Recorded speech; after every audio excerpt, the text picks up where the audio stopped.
Hi, Vivienne. I'm Ariana. Nice to meet you. Nice to meet you too. So, you had your premiere last night. What was it like to you're at the beginning, you're just a young woman posting on YouTube, and then now you have this red carpet premiere and Keith David is like casually singing cabaret style. Like, how did that moment feel like to all of this kind of came into fruition?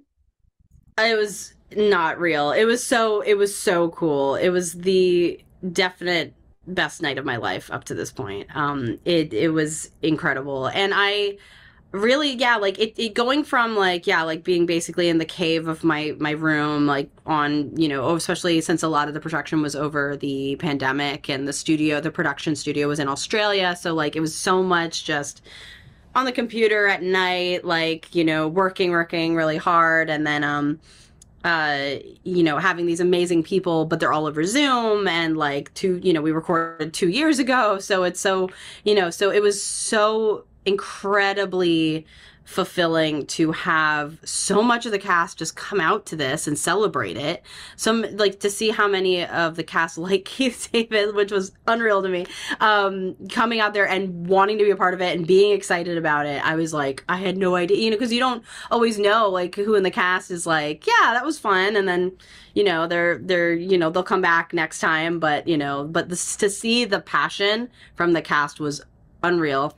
And so such an honor, and it was also just an honor to celebrate it. Some of my lead crew members came, and it was such a celebration, and there was so much love, so it was wonderful.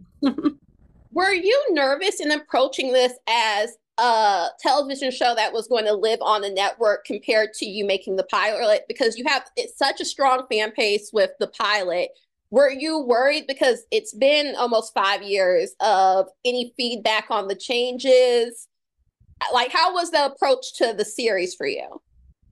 It was very, I mean, obviously the start of making it wasn't as like, it was like a little bit after the pilot. I definitely made a lot of like my other series, and so I gained a lot of experience, but it felt very natural to just jump right into it.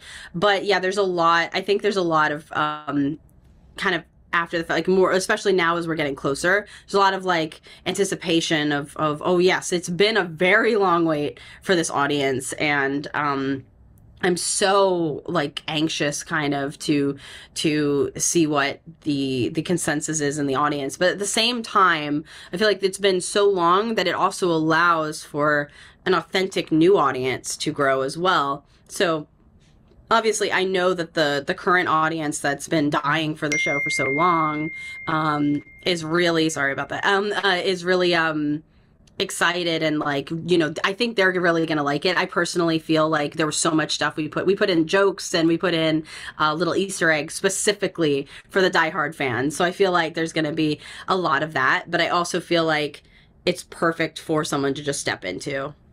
Yes. A lot of your work deals with hell, but it really flips it on its head, like the colloquial idea of hell. Um, why do you kind of have this point of view of hell, and what? How did that kind of come about? That this was kind of your space that you were going to work in? I mean, for me, I really love adaptation and like mythos and lore, and any kind of thing that's based on any kind of pre-established lore that exists, whether it be like biblical or there's so many different like demonology like texts and things like that I wanted to pull from, and so many different like versions of the underworld and the afterlife, and so many different beliefs. So it's a really cool thing to like try to figure out a fun spin on. But I also think there's an element of reclaiming the imagery of hell as not only a woman but as a queer person. Like there's so much kind of questionable things in certain aspects of religion, and I feel like there's an element that I wanted to kind of dissect with that, and I feel like that's something that a lot of queer people end up doing. A lot of where people like to reclaim some of the imagery and the aspects of hell, because it's a thing that's been used against the community for so long as well. So there's an element of that for sure for me. Yes. What would you say? I know they're all your babies, but what would you say is your favorite character or one that you relate to the most? So it's very different. My personal favorite, just because I'm biased, I really like Lucifer a lot. I think he's really fun, and he just kind of appeals to me a lot as a character. But as far as characters who like have meaning to me and like have, I relate to in lots of different ways. I feel like there's a lot of parts of me in both Charlie and in Angel Dust. Those are two very special characters for me. Yes. How did you go about developing your art style? Because I definitely see a lot of sharp lines. You seem to be a huge fan of different shades of red. How did you kind of develop that art style, but not box yourself so much in that you kind of become like a parody of yourself?